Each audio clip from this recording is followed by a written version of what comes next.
Assalamualaikum warahmatullahi wabarakatuh. Selamat pagi, selamat siang, selamat sore, selamat malam.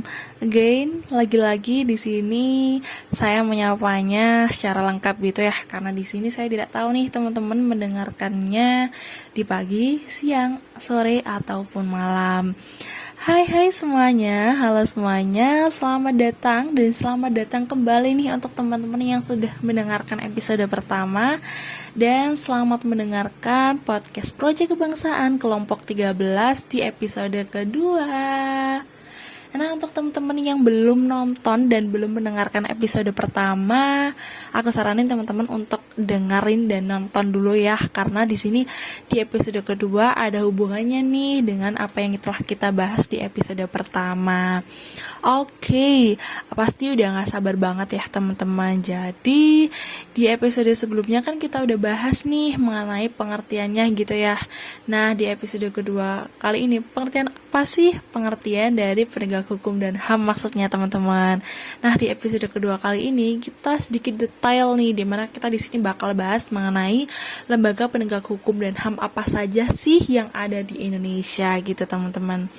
Nah, berdasarkan dari Undang-Undang Dasar Negara Republik Indonesia tahun 1945, terkhusus pada pasal 28L ayat 4 yang berbunyi perlindungan, pemajuan, penegakan, dan pemenuhan hak asasi manusia adalah tanggung jawab negara, terutama pemerintah.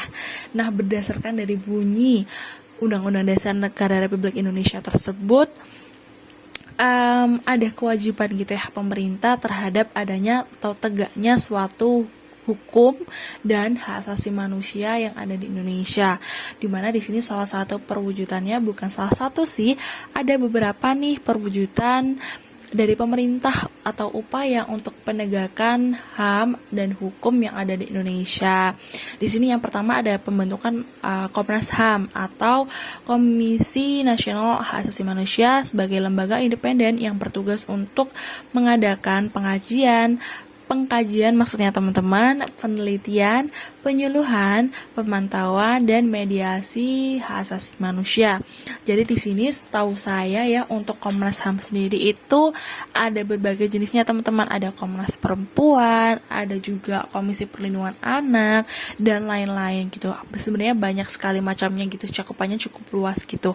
Kemudian adanya pembentukan instrumen HAM. Pembentukan instrumen HAM ini merupakan alat untuk menjamin proses perlindungan dan penegakan hak asasi manusia. Nah, instrumen hak asasi manusia ini tuh biasanya ya tadi berupa perundang-undangan, kemudian adanya lembaga-lembaga penegak hak asasi manusia seperti Komnas HAM dan Pengadilan HAM gitu ya. Terus kemudian yang ini selanjutnya nih ada yang namanya pembentukan Pengadilan Hak Asasi Manusia. Nah, untuk Pengadilan Hak Asasi Manusia ini sendiri terkhusus nih untuk pelanggaran hak asasi manusia yang berat, yang dimana menjadi dasar dalam penegakan kepastian hukum, keadilan, dan perasaan aman. Untuk pengadilan hak asasi manusia sendiri juga berwenang untuk memeriksa dan memutus pelanggaran HAM yang dilakukan oleh warga negara Indonesia yang terjadi di luar batas teritorial wilayah Indonesia. Kemudian ada lagi nih teman-teman yang dinamakan dengan LBH, dimana ini tuh didirikan untuk memberikan bantuan hukum yang berkaitan dengan kemiskinan di Indonesia, serta sebagai yayasan untuk memperjuangkan hak rakyat miskin yang tidak mampu mengakses keadilan atau dalam tanda kutip bantuan hukum gitu ya teman-teman. Dan saat ini LBH sudah berkembang nih menjadi Yayasan Lembaga Bantuan Hukum Indonesia, yaitu berubah namanya menjadi YLBHI dan memiliki 15 cabang kantor ini yang tersebar di seluruh Indonesia. Kemudian ada lagi nih teman-teman, yaitu Komisi Kebenaran dan Rekonsiliasi yang merupakan lembaga independen yang dibentuk untuk mengungkapkan kebenaran nih atas pelanggaran hak asasi manusia berat serta melaksanakan rekonsiliasi gitu teman-teman. Nah, kemudian ada lagi nih, mungkin teman-teman udah gak asing nih sama yang terakhir, yaitu mengenai Lembaga Kepolisian Negara Republik Indonesia atau juga yang biasa disingkat dengan Polri nih teman-teman, yang merupakan kepolisian nasional seperti yang telah diatur nih dalam Undang-Undang Republik Indonesia nomor 28 tahun 1999 97 tentang Kepolisian Negara Republik Indonesia. Di mana di sini tuh mereka memiliki tujuan untuk menjamin tertib serta tegaknya hukum di Indonesia. Selain itu, Polri juga memiliki tujuan untuk mencapai ketenteraman masyarakat, untuk mencapai keamanan dan ketertiban masyarakat Indonesia.